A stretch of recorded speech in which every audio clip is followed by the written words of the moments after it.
패턴 대전차 군단이라는 영화에 보면 이런 장면이 나옵니다. 독일의 유명한 장군 롬멜이 미국의 명장 패턴과 전장에서 대결을 하게 되었을 때 자신의 한 정보장교에게 패턴에 대한 신상조사를 하게 합니다. 정보장교가 여러 자료를 모아서 조사를 마치고 드디어 롬멜에게 보고를 하는데, 그는 우선 패턴은 언제 어디서 어떻게 태어나서 무슨 학교를 졸업했으며 어떻게 군인이 되었고 라는 식의 의례적 신상 정보를 쭉 늘어놓습니다. 그저 롬멜은 그 정보장교의 말을 가로막으면서 귀가는 패턴이 어떤 사람인지에 대해서는 아직 한 가지도 내게 말해주지 않고 있다라고 질책합니다. 그제야 그 정보장교는 패턴이 누구인가에 대한 보고는 생략해버리고 그가 어떤 사람인지에 대한 보고, 즉 패턴 장군은 군인이면서도 매우 시적인 감성을 보유하고 있으며 전생을 믿는 사람이라는 등의 사실을 롬멜 장군에게 알려주기 시작하는 것입니다. 이처럼 어떤 사람이 다른 사람을 아는 방법에는 두 가지가 있는데, 그저 단순히 그 사람이 누구인지를 알기만 하는 것과 그 사람이 어떤 사람인지를 정확하게 파악하는 것은 천양지차입니다. 근데 사람들은 어떤 사람에 관한 백과사전적 정보만 단순히 알고 있을 뿐 그 사람의 실체와 내면에 대해서는 전혀 이해하지 못하고 있으면서도 마치 자기가 그 사람을 아주 잘 알고 있는 것처럼 착각하는 경우가 많습니다. 우리 예수님이 바로 그런 잘못된 판단과 평가를 받으신 대표적인 분이셨습니다. 예수님께서는 3년 동안 유대 땅에서 공생에 사시면서 많은 사람에게 알려진 유명인사가 되셨지만, 사람들은 대부분 예수님을 수박 그달기식으로만 알든지 아니면 아예 완전히 오해하고 있었습니다. 오늘 본문은 그처럼 당신이 어떤 사람인지를 전혀 깨닫지 못하는 까닭에 당신을 믿지도 영접하지도 않는 자들을 향해 우리 예수님께서 크게 탄식하시는 장면입니다. 이 시간 저는 진정한 기독 신자가 과연 예수 그리스도라는 분을 어떻게 올바로 파악하고 정확하게 이해해야만 하는지를 함께 상고해 보고자 합니다. 첫째로 기독 신자는 예수님이 사람에게 영생을 주기 위해 오신 위대한 구세주이심을 똑바로 깨달아야 합니다. 본문 40절을 함께 봉독하겠습니다. 그러나 너희가 영생을 얻기 위하여 내게 오기를 원하지 아니하는도다. 아멘.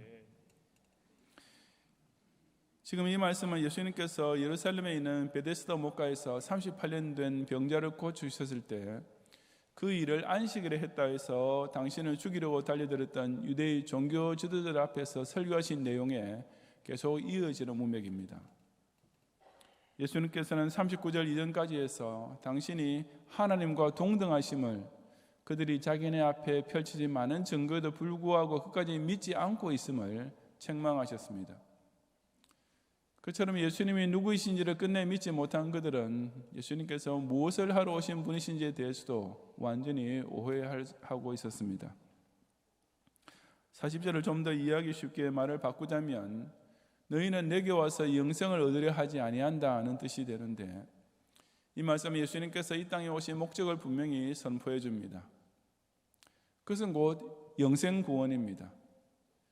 예수님께서는 죄인을 구원하시는 구세주로 오시되 그 죄인을 그저 용서해 주시는 정도로만 끝나는 것이 아니라 아예 영생하게 하시는 실로 놀라운 구원을 베풀어 주시려고 오신 분이십니다.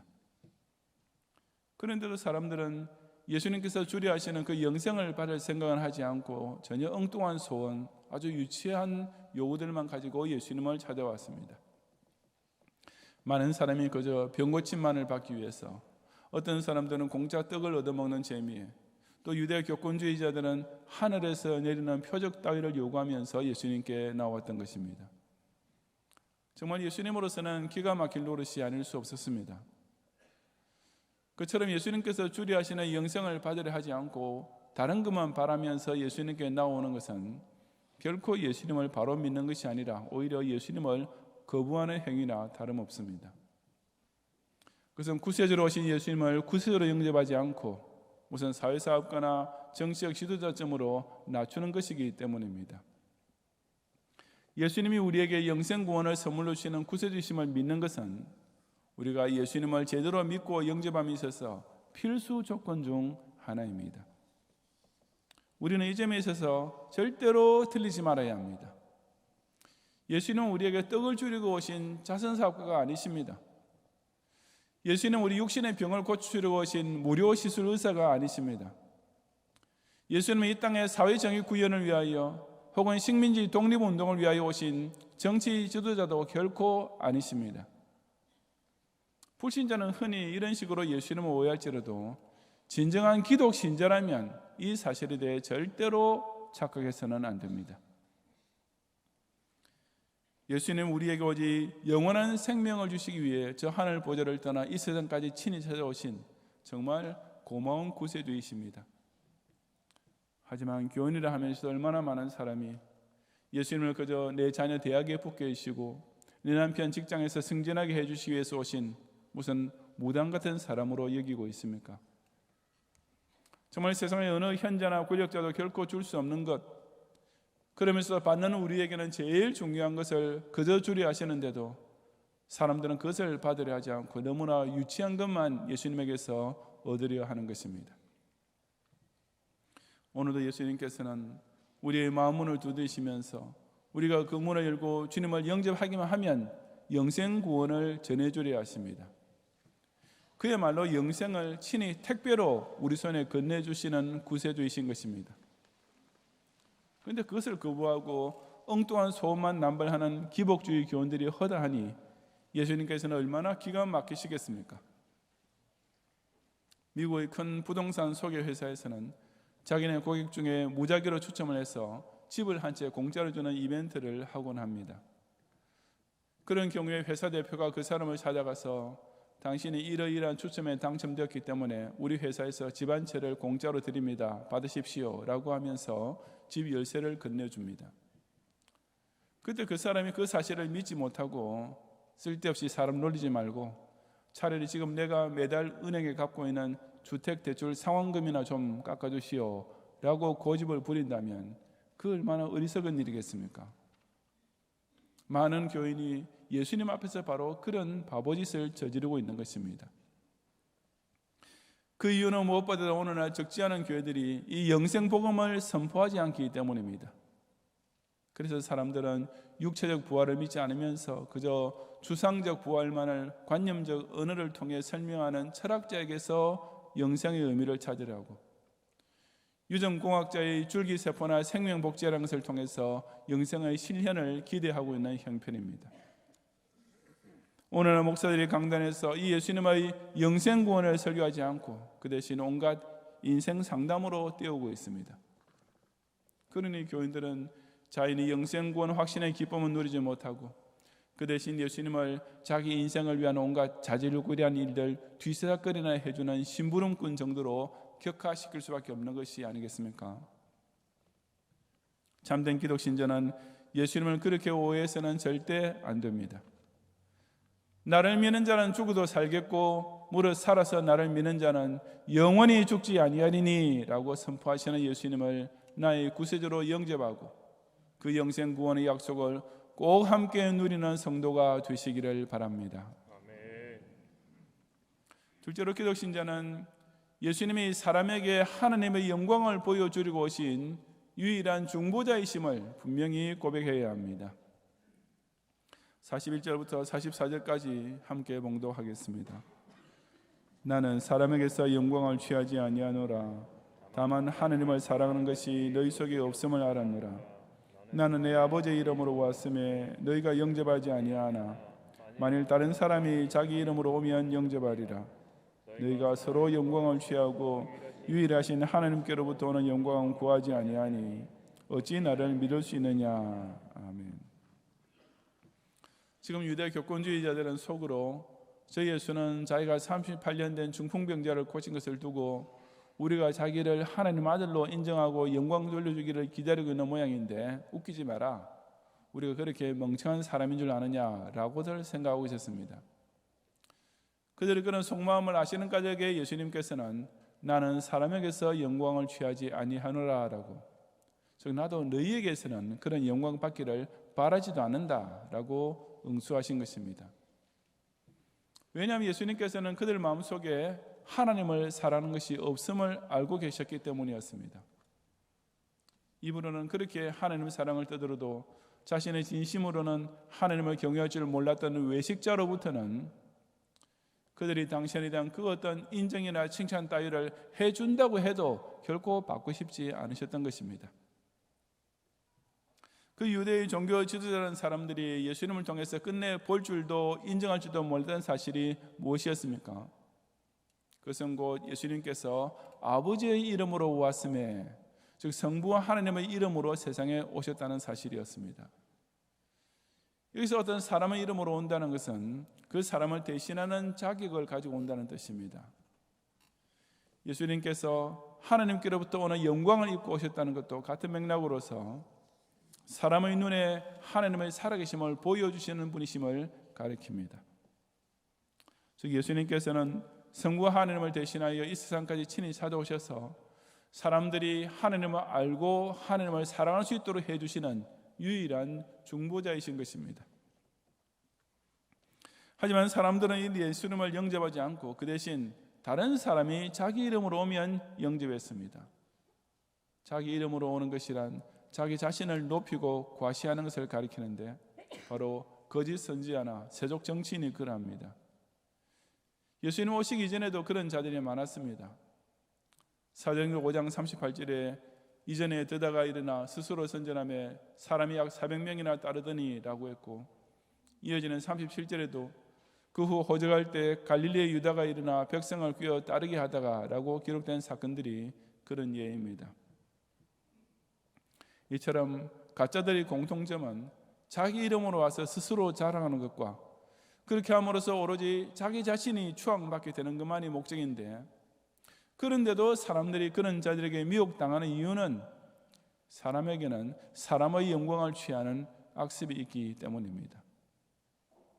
예수님께서는 너희가 서로 영광을 취하고 라고 바로 유대 교권주의자들이 그런 악습에 젖어 있음을 책망하셨습니다.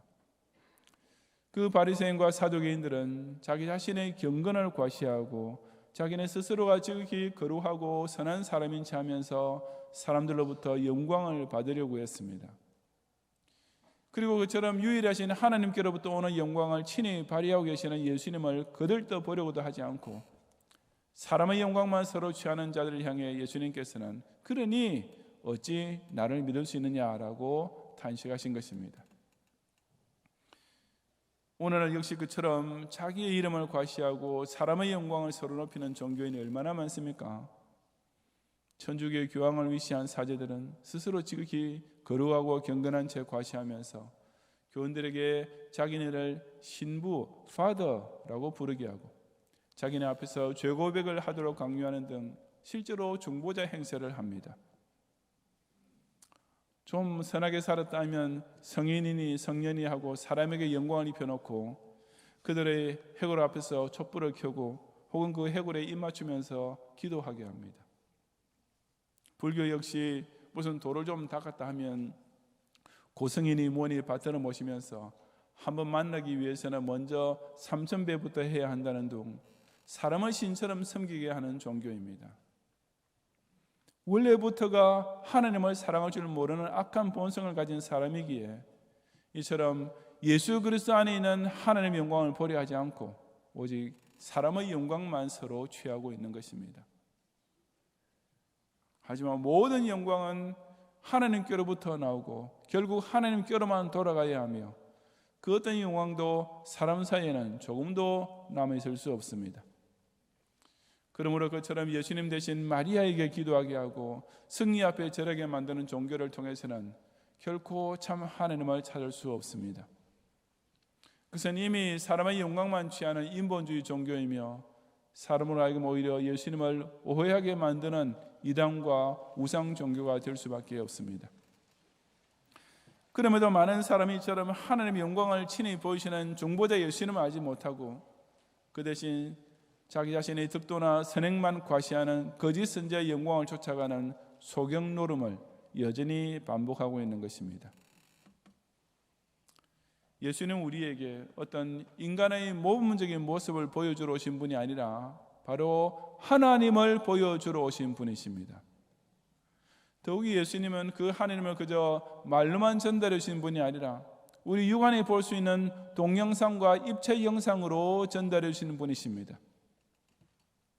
하나님의 영광을 애매한 추상적 언어가 아니라 화육강세라는 실로 생생한 퍼포먼스를 통해 뚜렷이 보여주시는 예수님만이 죄인이며 탕자인 우리를 하나님 아버지께로 돌아오게 해주시는 유일한 중보자이심을 분명히 고백하는 성도가 되시기를 바랍니다. 아멘. 셋째로 기독 신자는 예수님이 성경을 통해 당신의 신분을 증명하시는 진짜 성자 하나님이심을 확실히 믿어야만 합니다. 45절 이하 47절까지 함께 봉독하겠습니다. 내가 너희를 아버지께 고발할까 생각하지 말라. 너희를 고발하는 이가 있으니 곧 너희가 바라는 자 모세니라. 모세를 믿었더라면 또 나를 믿었으리니 이는 그가 내게 대하여 기록하였습니다.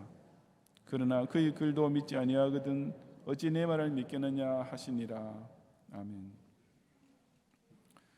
끝까지 당신을 거부하고 오히려 죽이려는 유대 교권주의자를 향해 예수님께서는 내가 너희를 아버지께 고발할까 생각하지 말라고 하셨습니다. 사실 예수님께서는 하나님께서 친히 보내기까지 해주신 당신을 믿지 않는 자를 성부 하나님께 고소하는 것이 당연한 일이긴 하지만 예수님으로서는 거기까지 갈 필요도 느끼지 않으셨습니다. 왜냐하면 예수님이 친히 하지 않으셔도 그런 자를 고소할 사람이 있기 때문인데 그가 곧 너희가 바라는 자 모세니라고 하셨습니다.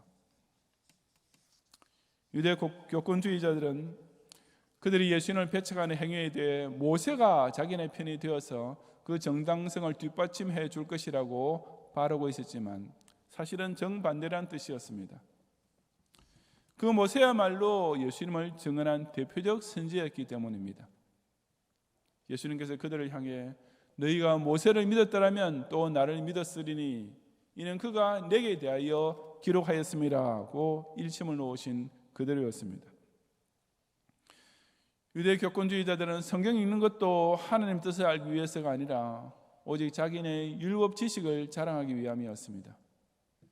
그러니 구약을 잘 안다고 자부하면서도 실제로는 그 성경의 주제조차 제대로 파악하지 못하고 있었던 그야말로 나무를 보되 숲을 보지 못한 대표적인 자들이었으며 모세의 제자로 자부하면서도 실제로는 그 모세의 증언을 거부한 까닭에 오히려 나중에 모세로부터 고소당할 자리에 있었던 것입니다. 모세 오경만 해도 창세기 3장 15절을 필두로 하여 장차 오실 메시아에 대한 직접적인 약속들이 곳곳에 가득 차 있습니다. 또한 전 구약 성경에 아담, 멜기세덱, 여호수아, 다윗, 솔로몬 등을 통해 오실 메시아에 대한 예표들이 충만합니다. 그 외에도 메시아의 탄생 장소부터 시작해서 그 특별한 생애, 그 고난의 사역과 승리의 부활에 이르기까지 메시아에 대한 직접적 혹은 간접적 예언들이 바로 구약 성경 전체를 엮어가는 주제였습니다. 간단히 말해서 전 구약 성경은 오직 한 사람, 그 선지자 곧 예수 그리스도를 가리키고 있으며 그래서 예수님께서는 모세에 대해서도 그가 내게 대하여 기록하였음이라고 간단 명료하게 단정짓고 계시는 것입니다. 그런 까닭에 예수님께서는 그의 글을 믿는 것과 내 말을 믿는 것을 동격으로 취급하셨습니다. 즉 성경을 믿는 것이 곧 예수님 믿는 것과 같다는 뜻입니다. 바꾸어서 한 번 더 강조하자면 예수님이 어떤 분이신지를 제대로 이해하고 바로 믿을 수 있는 길은 오직 성경을 읽고 믿는 것밖에 없는 것입니다. 그 성경에 예수님을 가리켜 4대 성인 중 한 사람이라고 한 말이 어디 있습니까? 그 성경에 예수님을 가리켜 무슨 박의 정신의 구현자라는 표현이 도대체 어디 있으며 무슨 사회 정의의 실현자라는 증언이 어디 한마디라도 있습니까? 그런데도 소위 성경을 연구한다는 자유주의 신학자나 성경을 즐겨 읽는다 하면서 수필 따위에 인용하고 있는 소위 지식인이라는 자들이 예수님을 그런 식으로 멋대로 판단하고 있습니다. 왜냐하면 그들은 성경을 읽긴 하지만 성경을 믿는 것이 아니라 사실은 자기 머리를 믿는 자들이며 성경을 통해 예수님을 찾는 자들이 아니라 성경 안에서 자기 사상과 일치하는 구절만 여기서 조금 저기서 조금 찾는 자들이기 때문입니다. 그런 자들에게는 예수님에 대한 판단도 결국은 성경에 의해서가 아니라 자기 지식과 판단만이 최종 기준이 될 수밖에 없지 않겠습니까? 그래서 실로 교만하기 짝이 없는 자세입니다. 예수님이 어떻게 사람의 판단의 대상이 될 수 있다는 말입니까? 하나님의 피조물에 불과한 사람이 어떻게 자존하시고 자정하시는 하나님을 오히려 판단하는 재판장의 자리에 앉겠다는 것입니까? 예수님은 저와 여러분의 증명이 필요한 분이 아니십니다. 예수님은 우리가 믿어 주어서 구세주가 되실 수 있고 우리가 받들어 주어야 성자 하나님이 될 수 있는 무력한 존재가 절대 아니십니다. 예수님은 영원 전부터 이미 스스로 하나님이셨고 당신의 선하신 뜻에 따라 구세주로서 이 땅에 오신 분이십니다. 그리고 그 자존하심에 대한 자증을 이 신구약 66권에 기록해 놓으시고 이 성경이 내게 대하여 증언한다 라고 우리에게 알려주시는 것입니다. 사실 책으로만 따져도 성경에 필정할 책이 없으며 소위 경전이란 것들조차 성경에는 상대도 될 수 없습니다. 그 책 중의 책인 성경이 예수님을 가리켜 어떤 사람이라고 증언해 주고 있습니까? 성경은 예수님을 가리켜 이 사람은 진실로 하나님의 아들이시다 라고 증언합니다. 성경은 예수님을 가리켜 죄의 구주이시며 장차 다시 오실 심판주라고 증언합니다. 그런데도 사람들은 이 성경을 제대로 읽지도 않고 깨달으려고도 하지 않고 그저 자기 지식과 자기 상상에 따라 멋대로 예수님을 판단하면서 예수님을 광신자라고 격하시키거나 무슨 사기꾼 교주쯤처럼 여기는 것입니다. 실로 100번 심판받아 마땅한 자들이 아니겠습니까? 높은 직위에 있는 사람이 나는 이런 사람입니다 하면서 신분 증명서를 눈앞에 보여주는데도 그것을 읽으려 하지도 않고 그 대신 내가 관상을 보니 당신은 그런 사람이 절대 아니요 라고 우기면 어떻게 되겠습니까? 지금은 예수님을 믿게 해주기 위한 증거이지만 나중에는 불신자를 심판하기 위한 증거물 제1호가 될 이 성경을 통해 진실로 주는 그리스도시요 살아계신 하나님의 아들이십니다 라는 바른 신앙을 분명히 고백하는 성도가 되시기를 바랍니다. 아멘. 성도 여러분, 예수님이 누구이신지는 누구나 다 알고 있습니다. 사람들은 역사를 통해 예수라는 인물을 배우고 있고 숱한 영화를 통해서 그 생애에 대해서도 꽤 자세히 알고들 있습니다. 하지만 아직도 대부분의 사람은 그 예수님이 과연 어떤 분이신지에 대해서는 전혀 모르고 오해와 추측만 가득한 가운데 있습니다. 사실상 예수님만큼 많은 사람이 따르면서도 예수님만큼 많은 사람으로부터 오해받고 있는 사람도 없는 것입니다. 특히 기독교인이라는 사람 중에도 예수님을 잘못 이해하고 명색이 목사라 하면서도 예수님을 오도하는 일이 비일비재합니다. 당신을 가장 잘 알아줘야 할 사람들마저 그런 꼴을 보일 때 우리 예수님께서는 얼마나 답답하시겠습니까? 영생을 손에 쥐어주려 하시는데도 거부하고 썩을 떡이나 기다리는 자, 당신의 화육 강세를 통해 친히 하나님을 보여주고 계시는데도 그 영광을 가로채고 스스로 거룩하지 않은 교권주의자들에게 오히려 미혹당하는 교인, 신구약 66권을 통해 이처럼 당신이 어떤 분이신지 뚜렷이 증언해 주시는데도 성경 한 절 제대로 읽은 생각을 하지 않고 그때 예수님이 안 믿어진다고 불평하는 자를 볼 때 우리 주님의 심정이 어떠하시겠습니까? 왜 사람들은 이렇게 예수님을 격하시켜버립니까? 왜 예수님 자리에 대신 앉아있는 사람들을 오히려 높이는 것입니까? 어떻게 이토록 무리하게 예수님을 거짓말쟁이나 광신적 교주처럼 취급할 수 있다는 말입니까? 끝까지 예수님을 오해하면 그 사람은 손해일 뿐이지 예수님께는 아무 손해도 없습니다. 민간 암행을 넣은 임금을 보고 백성이 못 믿는다 해서 그 임금의 신분이 어디로 사라지겠습니까? 그 임금이 어떤 불쌍한 처지에 있는 백성을 보고 그 사람에게 내가 사실은 이 나라 임금인데 내일 아침에 대궐 문 앞으로 오너라, 내가 다 선처해 주겠다 라고 말씀해 주실 때 그 말을 믿고 다른 사람은 반드시 큰 은택을 입게 될 것입니다. 하지만 당신 같은 몰골이 사람이 무슨 임금이란 말이요 하면서 끝까지 불신한 사람은 큰 코 다칠 날이 올 수밖에 없는 것입니다. 예수님을 바로 깨닫고 진실로 믿어야 그 주님께서 주시는 모든 은혜를 누릴 수 있습니다. 구세주께서 당신을 제대로 알아주지도 않는 자를 구원해 주실 리가 만무합니다. 성자 하나님께 억지로 떼어놨으면서 무슨 종처럼 취급하거나 다른 사람을 당신과 비교하면서 오히려 더 높이거나 당신을 끝까지 믿지 않고 거부하는 자에게는 오직 심판만 남아있을 뿐입니다. 역사상 존재했던 모든 사람 가운데 예수님을 필적할 사람은 전에도 없었고 앞으로도 영원히 없을 것입니다. 석가모니가 사람에게 영생 구원을 약속해 주었습니까? 마호메트가 하나님의 영광을 우리에게 보여준 적이 있었습니까? 공자가 사서삼경을 통해 자기가 하나님의 아들이라고 증언했습니까? 그 어떤 성인이나 현자나 교주도 이 예수님께는 감히 비길 수조차 없습니다. 종말의 악한 세대 중에도 오직 당신을 바로 믿고 진심으로 영접하고 끝까지 순종하는 자를 부르고 계시는 이 구세주요 중보자이신 예수님을 꼭 찾고 만나고 붙잡고 영원히 놓치지 않음으로써 영생 구원을 함께 누리며 하나님의 영광을 친히 목도하고 이 성자 하나님과 영원히 같이 사는 하나님의 양자가 되시기를 주님의 이름으로 축원합니다.